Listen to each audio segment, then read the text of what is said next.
guys, welcome to another insightful episode of the Millennial Talk Show, where we talk about issues that affect millennials and how to deal with them. This is the last week in April 2022, and it has been an exciting journey. I would like to say a big thank you to all our viewers and listeners for always being a part of the conversation, either on our social media platforms or on our YouTube channel or the website. Thanks to you guys. You're the reason why we do this anyways. Well, today is not going to be any different as we always address issues that affect millennials. Today, we are going to be looking at how socio-economic issues are affecting millennials.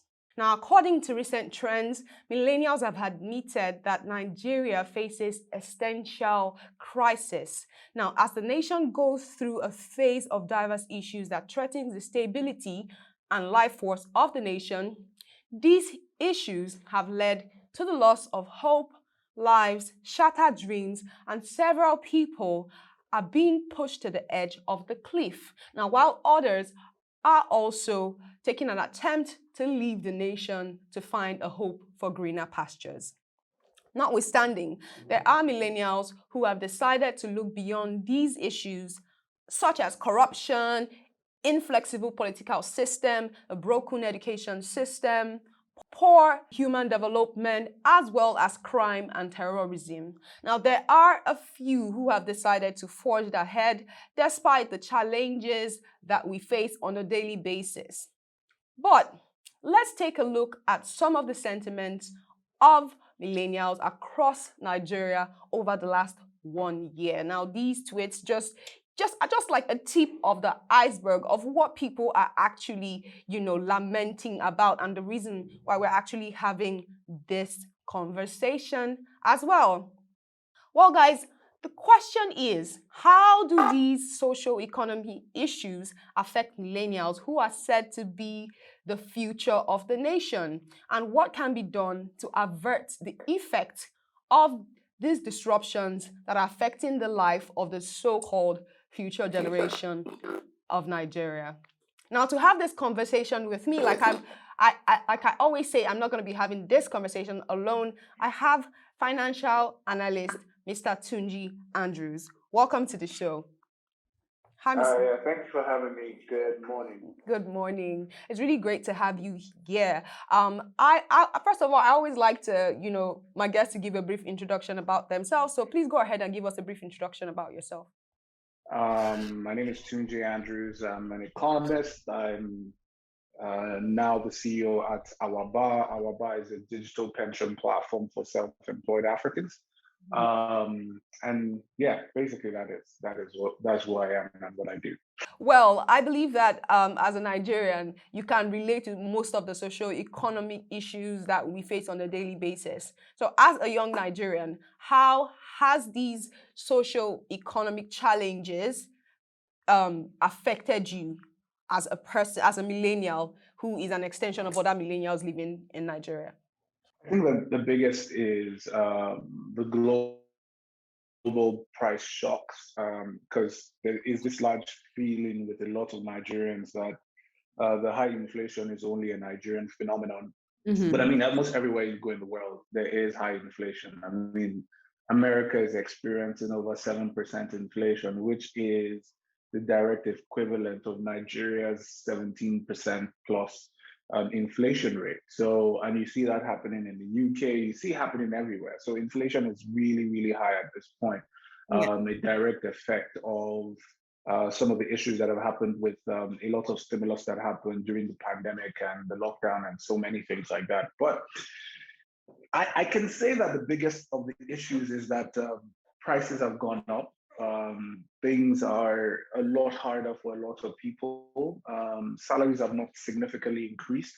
Definitely. So a lot of people are having to manage the lives they used to live at a lot less income compared to the outputs that they currently have. And I'm no different. I mean, the price of food, the price of general amenities in the home, the price of electricity, the price of diesel, petrol, almost everything is high. So yeah, it's affected me and almost every other person out there in terms of the prices going up. Yeah, that's very correct. I agree with you. I myself, I'm no different. I'm facing these challenges on a daily basis. Sometime last year, there was a trend that went around saying Nigeria should be part of 1,000 Ways to Die. And honestly, honestly, I see it happening on a daily basis. If you're very familiar with social media spaces, especially Twitter, where we have a lot of opinions flying around, I read some very disheartening tweets about recent happenings, a lot of suicide attempts, and so on and so forth. So, my question is, what, in your opinion, can be done to reverse the impact of the adverse socio-economic issues in Nigeria that would affect the future generations to come? So I will say this, and I hope that I am not hated for it. Hmm.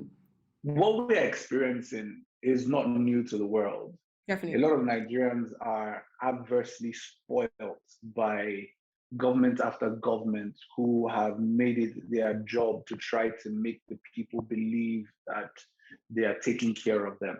Hmm. Hardship is not new in Europe, hardship is not new in America, but it is a part of an economic cycle where things get hard and things get better and things get hard and things get better. In Nigeria, we just always want to subsidize. Whenever the people complain a bit, we want to quickly jump in and subsidize, and that has not allowed us um, develop as a country. So instead of spending billions and billions on fuel subsidy, we should have been using all those billions over the number of years to be able to build roads, build adequate rail system, to be able to mitigate and make sure that life is bearable now. Yeah. Unfortunately, we have not. So I need to say this, that the first thing is for people to understand that we live in a real world. And in a real world, bills are to be paid.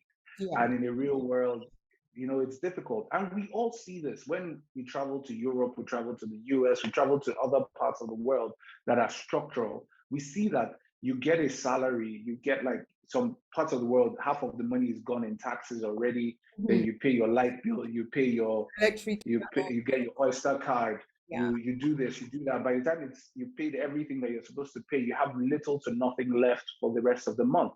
Mhm. And that is a consistent factor in those economies. The Yeah. reason why they are like that is because they've been able to take it away from, trying to make the people feel good short term by Mhm. giving them long term goals. So for first thing, we need to realize that what we are going through is not new to us in the world. Now we need to be able to brace up to it and know that it's regular with the world. But then again, it's the idea of, substitutes. We need to start looking for substitutes as an economy, Mhm. just to make sure that everybody is able to get by. I saw something, one of the fast food joints that is really popular in Nigeria recently launched is rice and egg meal.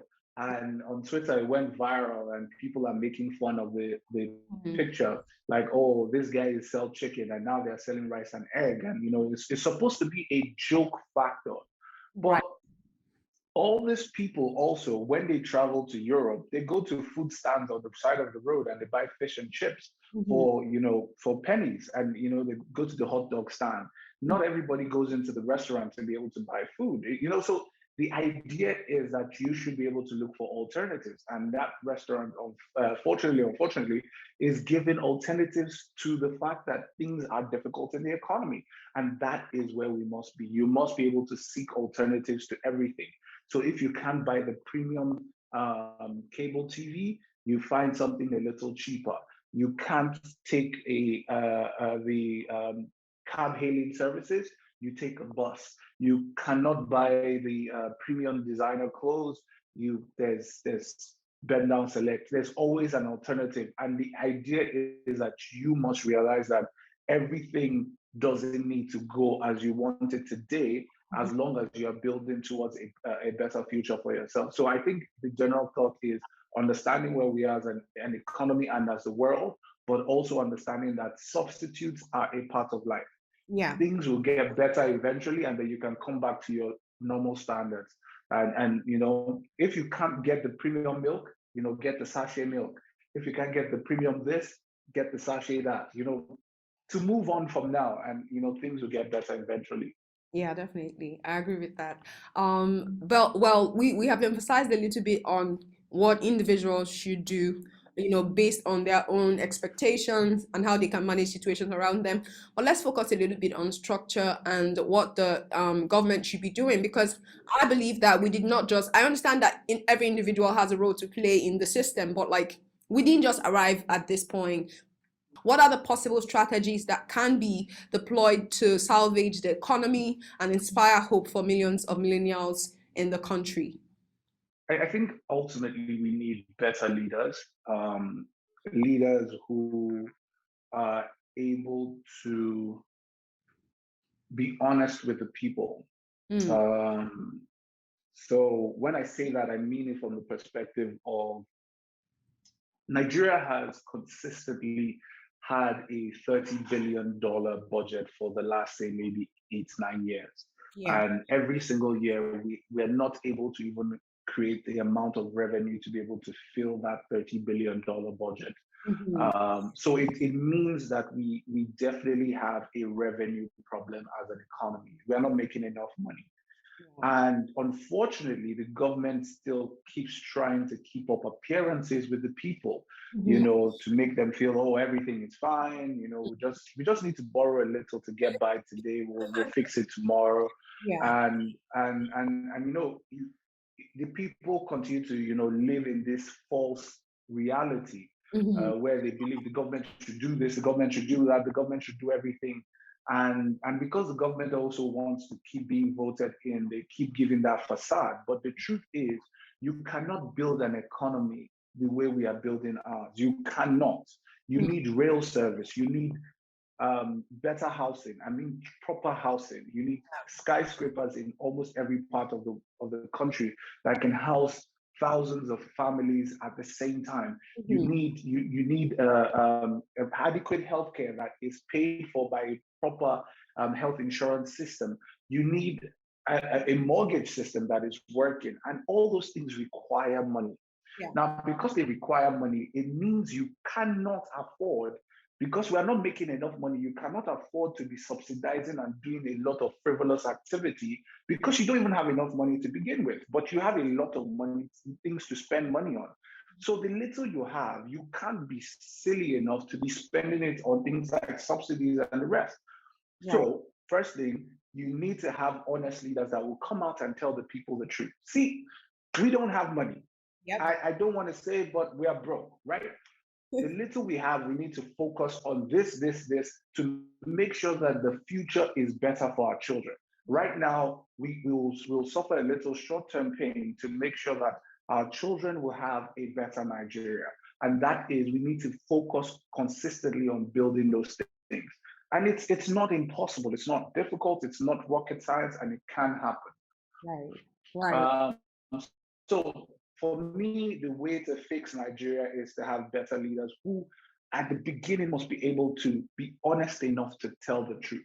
Because you hear all sorts of silly campaign rhetorics. We'll make $1 to 1 naira. We'll make everybody will get 5,000 naira. So those are just silly rhetorics. Right. If you know the country and you know that we are broke, you won't be saying things like that. Mhm.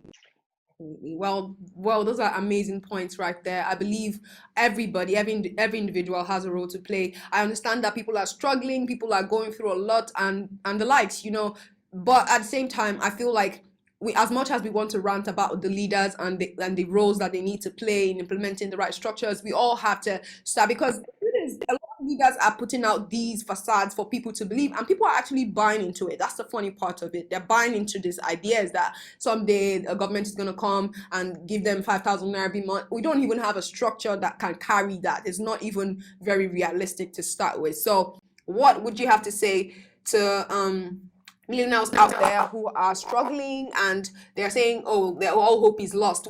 Most people are finding a solution in leaving the country. I do understand where people are coming from, but at the same time, what would you say to these guys out there that are not living in reality?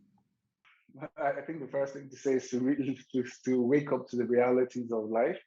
But the second and most important thing that I think everybody should be open to and aware of is global opportunities at this particular time.